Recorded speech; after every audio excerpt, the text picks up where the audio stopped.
Baik, Assalamualaikum warahmatullahi wabarakatuh. Bismillahirrahmanirrahim. Pada kesempatan kali ini saya akan mempresentasikan tentang konsep dasar surveillance kesehatan. Langsung saja, kompetensi dasar dan tujuan pembelajaran. Kompetensi dasar ini adalah untuk menganalisis faktor-faktor kesehatan masyarakat dengan metode surveillance kesehatan. Tujuan dari pembelajaran ini agar siswa dan siswi mampu memahami konsep surveillance kesehatan. Nah, masalah yang dipantau oleh surveillance pada kesehatan masyarakat tidak hanya tentang kesehatan ibu dan anak, gizi buruk, tapi juga tentang kesejahteraan sosial dan lain-lain. Nah, definisi surveillance adalah ilmu yang mempelajari, menganalisis, serta berusaha memecahkan berbagai masalah kesehatan pada suatu kelompok populasi tertentu. Nah, ruang lingkupnya adalah penyakit menular, seperti contohnya penyakit menular seksual, banyak ada AIDS, ada juga sifilis, ada juga raja singa, juga penyakit tidak menular seperti contoh penyakit genetik, misalnya contoh darah tinggi, jantung, stroke dan lain-lain. Ada juga kesehatan lingkungan, perilaku kesehatan, masalah kesehatan, kesehatan mata, kesehatan kerja dan kecelakaan kerja. Nah, komponen surveillance ini juga terdiri dari pengumpulan data. Jadi terus kompilasi data, analisis dan interpretasi data, informasi kesehatan, juga diseminasi informasi, laporan dan umpan balik. Nah, masalah potensial juga keterbatasan dalam sumber daya manusia, sarana, prasarana dan finansial. Kualitas sumber daya yang belum merata, rendahnya kualitas data, ketepatan dan kelengkapan laporan. Diseminasi informasi kurang berjalan dengan baik. Monitoring dan evaluasi surveillance melalui atribut surveillance. Perbedaan metode dan definisi kasus. Politisasi masalah kesehatan. Nah, tujuan surveillance ini adalah agar kita dapat informasi tentang epidemiologi tentang masalah kesehatan yang meliputi gambaran masalah kesehatan menurut waktu, tempat, dan orang yang diketahui determinan, faktor resiko, dan penyebab langsung terjadinya masalah kesehatan tersebut. Nah, selanjutnya manfaat dari data surveillance ini adalah untuk pengujian hipotesis, juga evaluasi ukuran pemberantasan dan pencegahan, juga pemantauan perubahan agent infeksius, dan deteksi perubahan dalam praktik kesehatan serta perencanaan kesehatan dalam suatu wilayah. Nah, ada juga di sini kita kenal surveillance kesehatan kerja.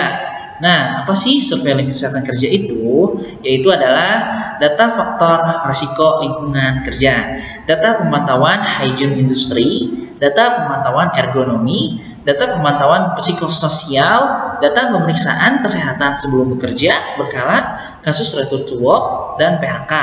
Juga analisis dan komunikasi tren faktor, risiko, dan status kesehatan, hubungan antar risiko dan efek kesehatan. Selanjutnya sumber datanya terdiri dari data primer, yaitu tentang pengukuran personal, juga pengukuran lingkungan, dan juga terdiri dari data sekunder, yaitu data hasil pemeriksaan kesehatan, data hasil laboratorium, dan data hasil pengukuran dan data sumber daya manusia. Nah, data primer itu terdiri dari pengukuran personal, yaitu misalnya contoh noise dosimeter, terus juga personal dust sampler, terus pengukuran dengan spirometer, pengukuran logam berat di urin dan darah. Nah, untuk pengukuran lingkungan yaitu misalnya contoh kebisingan di lingkungan kerja, debu di lingkungan kerja, temperatur di lingkungan kerja, logam berat di lingkungan kerja. Nah, data sekunder ini terdiri dari jenis data sama dengan seluruh data primer. Bedanya tidak dilakukan pengambilan data secara langsung oleh kita. Jadi data atau informasi ini didapatkan dari sumber-sumber tertentu, misalnya contoh medical check up atau klinik, terus SHE departemen atau bagian HSE departemen atau dari HRD dan lain-lain. Nah, sumber data pajanan terdiri dari data hygiene industri, data ergonomi, data pengorganisasian pekerja dan budaya kerja. Nah, tingkat pajanan pekerja. Pajanan rata-rata berdasarkan sampel area, sampel individu misalnya toksikan, BI, MIS. Nah, berdasarkan jenis pekerjaan juga pajanan X tahun per orang per tahun. Pajanan sesaat lawan pajanan kumulatif. Nah, selanjutnya penilaian pajanan. Misalnya contoh penyakit menular berdasarkan aspek mikrobiologi, misalnya melalui isolasi organisme. Masa latin pada umumnya pendek, tes serologis, misalnya contoh penyakit tidak menular. Nah, untuk penyakit tidak menular ini misalnya contoh penyebab kompleks atau kontribusi satu penyebab kecil. Terus masa laten panjang, pajanan terdahulu sulit dinilai, multifaktor, dan sedikit ahli yang menguasai secara keseluruhan. Serta hasil ukur pajanan penentu validitas studi epidemiologi ini dapat timbul ketidakpastian.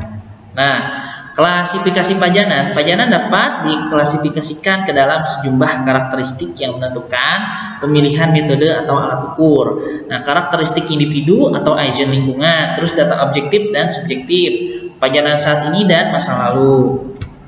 Nah, terima kasih. Itu saja presentasi dari saya. Saya akhiri dengan wassalamualaikum warahmatullahi wabarakatuh.